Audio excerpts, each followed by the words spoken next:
So hello दोस्तों, कैसे हैं आप लोग? आई थिंक आप लोग अच्छे होंगे। और हम यहाँ पे एसएससी एमटीएस जो 2025 की वैकेंसी है उसके लिए यहाँ पे लाइव मॉक टेस्ट लेके आ रहे हैं। ठीक है, इसके पहले हमने यहाँ पे 2 इंग्लिश के मॉक टेस्ट दे लिए हैं और 2 जीएस के भी दे लिए हैं। ठीक है, जीएस वाले में भी आप देख सकते हो, जीएस में काफ़ी चीज़ें आपको सीखने को मिलती हैं। जीएस वाला भी हमने यहाँ पे 2 टेस्ट पहले ही कंप्लीट कर लिया है, क्योंकि इस तरीके से आप देख सकते हो। ठीक है, तो आज हम यहाँ पे इंग्लिश का तीसरा टेस्ट यहाँ पे देंगे लाइव आपके साथ। ठीक है, तो यहाँ पे हम इस टेस्ट से मैंने पहले ही बताया आपको क्या-क्या चीज़ें सीखनी है। तो कैसे हम यहाँ पे अवॉइड कर सकते हैं जो हमारे सिली मिस्टेक्स होते हैं उनको हम। ठीक है, इसको हमको ध्यान देना है, सिली मिस्टेक्स को नहीं करना है एग्जाम में। कैसे यहाँ पे हम जो रियल एग्जाम होता है उसके प्रेशर को कैसे हैंडल करना है। ठीक है, ये काम करना है हमको। और इस तरीके की और भी चीज़ें हम यहाँ पे टेस्ट में सीखते हैं। कैसे हमको ऑप्शन को एलिमिनेट करना है जब आप लाइव मॉक टेस्ट देते हो मेरे साथ, तो ये भी आप देखते हो कि कैसे हमको जो ऑप्शन हैं उसको एलिमिनेट करना है। ठीक है, तो ये सारी चीज़ें हैं। तो चलिए चालू करते हैं आज का भी टेस्ट। और ये आज का हमारा नंबर 3 टेस्ट यहाँ पे चालू होगा। स्टार्ट करते हैं विदाउट वेस्टिंग टाइम। पहला क्वेश्चन यहाँ पे आता हुआ कह रहा है fill up the blanks with a suitable preposition. तो हमको यहाँ पे जो ब्लैंक है इसमें हमको प्रीपोजिशन भरना है, वो भी सूटेबल प्रीपोजिशन। पढ़ते हैं the way she uses cosmetics is offensive. कह रहा है कि जिस तरीके से वो कॉस्मेटिक यूज करती है वो क्या है, वो ऑफेंसिव है, वो खतरनाक हो सकता है। Is offensive to good taste. किसके लिए? From good taste, by good taste. यहाँ पे टू यहाँ पे सही लग रहा है मेरे को, टू यहाँ पे इसका सही आंसर होना चाहिए। ठीक है, कुछ लोग कहेंगे कैसे क्यों, तो यार देखो ग्रामर तो पढ़ना पड़ेगा, लेकिन आप इससे करोगे तो काफ़ी ज़्यादा आपका इंप्रूवमेंट होगा।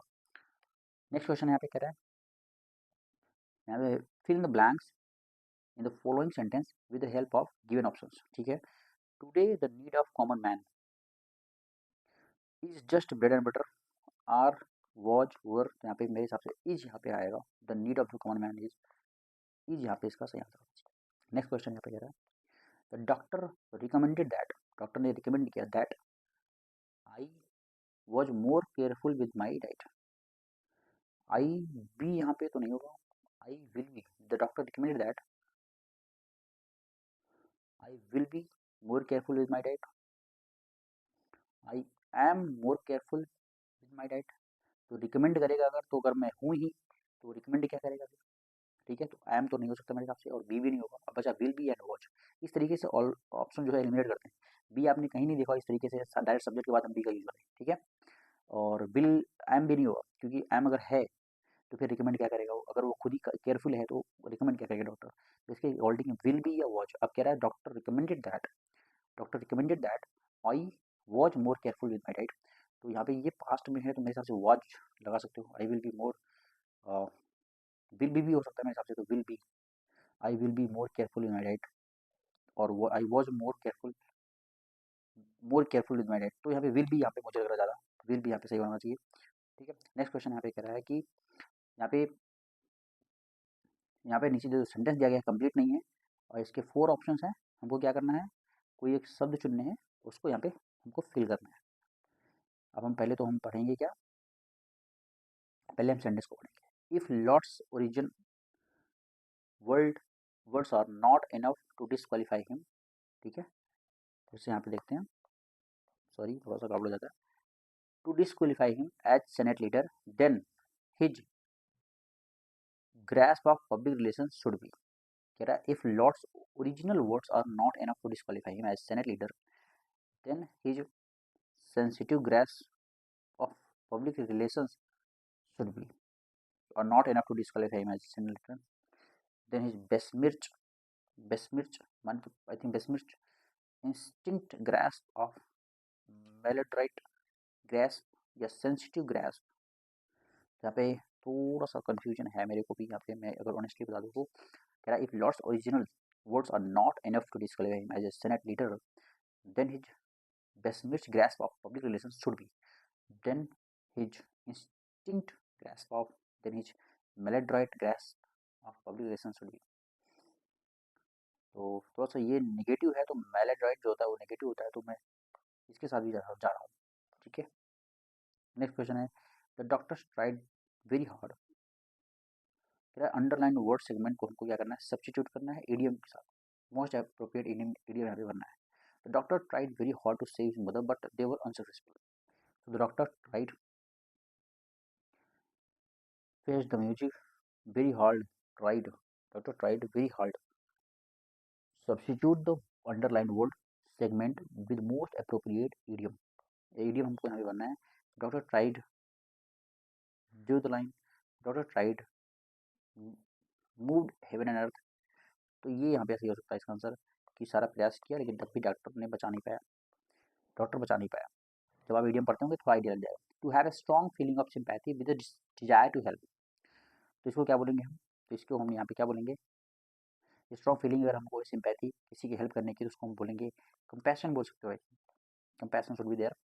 नेक्स्ट है I have been living in Hyderabad since I am born, I have been living in Hyderabad since since I born, since I was born, since I will be born, since I have born।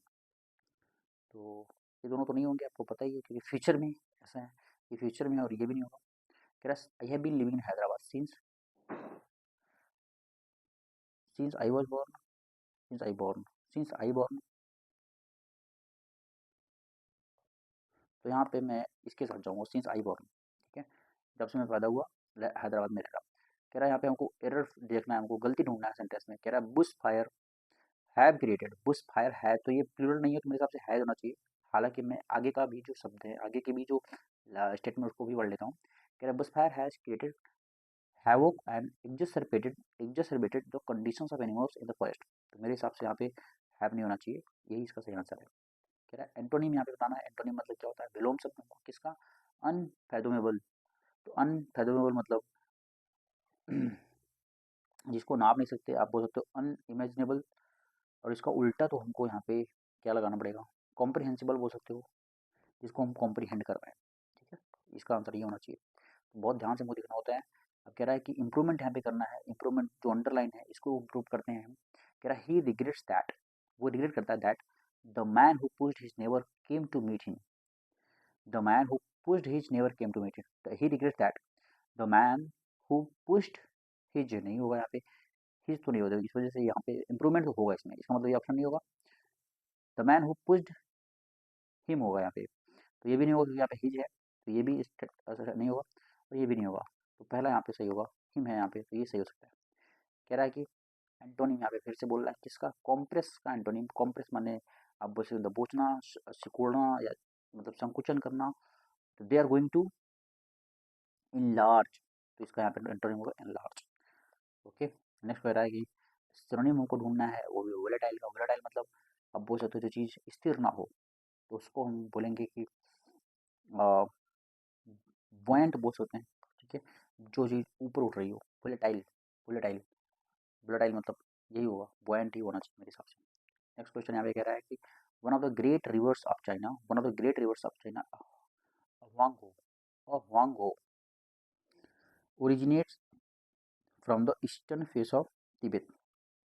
अब यहाँ पे error ढूंढना है। One of the great, one of the great rivers, one of the great rivers of China, one of the greatest rivers, one of the great rivers, great नहीं होगा, one of the greatest होगा मेरे हिसाब से यहाँ पे, ठीक है। नेक्स्ट क्वेश्चन यहाँ पे कह रहा है कि और यहाँ पे हमको जो ईडियम है, अंडरलाइन जो है, इसकी क्लोजेस्ट मीनिंग हमको बतानी है। पहले हम सेंटेंस को अच्छे से पढ़ेंगे। He was a friend but soon he sold his true colours, वो दोस्त था लेकिन अपने उसने बहुत ही जल्दी अपनी जो रियल जो उसकी भावनाएं थी उसको दिखा दिया उसने। तो वंस ट्रू नेचर उसने अपना क्या कर दिया, शो कर दिया। यहाँ पे इसका आंसर यही होना चाहिए। नेक्स्ट क्वेश्चन यहाँ पे कह रहा है कि करेक्ट स्पेलिंग हमको ढूंढनी है यहाँ पे, डिलेम्मा की स्पेलिंग कौन सी सही है। तो डिलेम्मा की स्पेलिंग ये तो सही नहीं होगी, डिलेम्मा भी नहीं सही है, डिलेम्मा या डिलेमा, मुझे भी कंफ्यूज कर दिया आपने। डिलेमा की स्पेलिंग सही होगी कौन सी, डिलेमा। गड़बड़ी एक ही दो क्वेश्चन होती है और इसी से आप समझ लो एक क्वेश्चन गलत होने की वजह से मुझे मेरे होम स्टेट से यूपी से यहाँ पे हमको यहाँ पे पंजाब भेज दिया गया।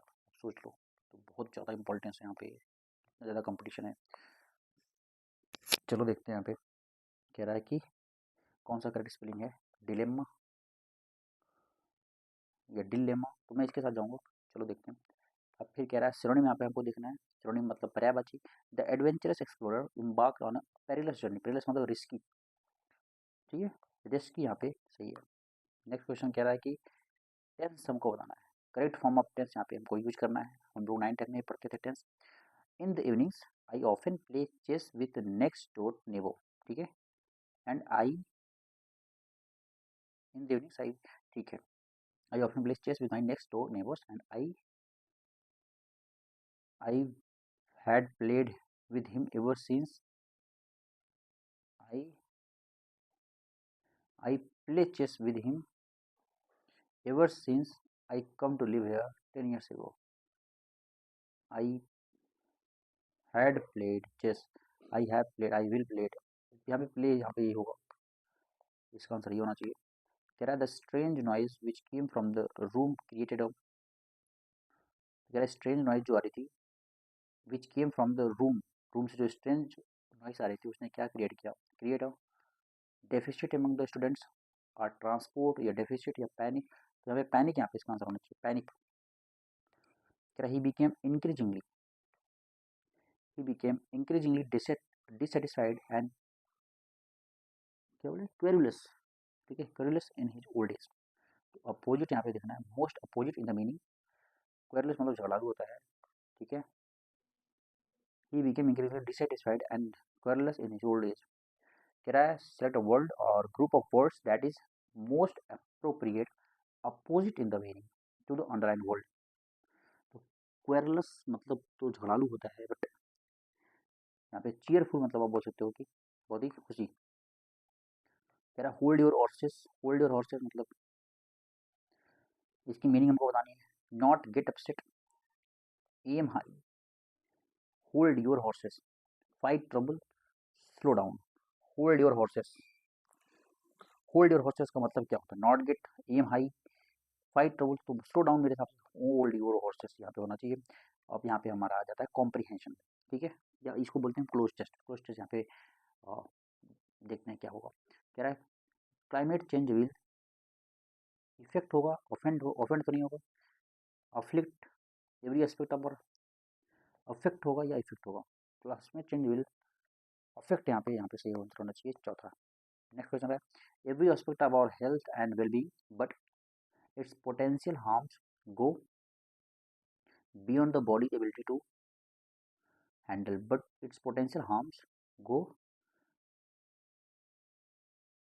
पोटेंट एज दिस इज, यहाँ पे बियॉन्ड होना चाहिए मेरे हिसाब से, बियॉन्ड। कह रहा है its potential harms go beyond the body's ability to handle to handle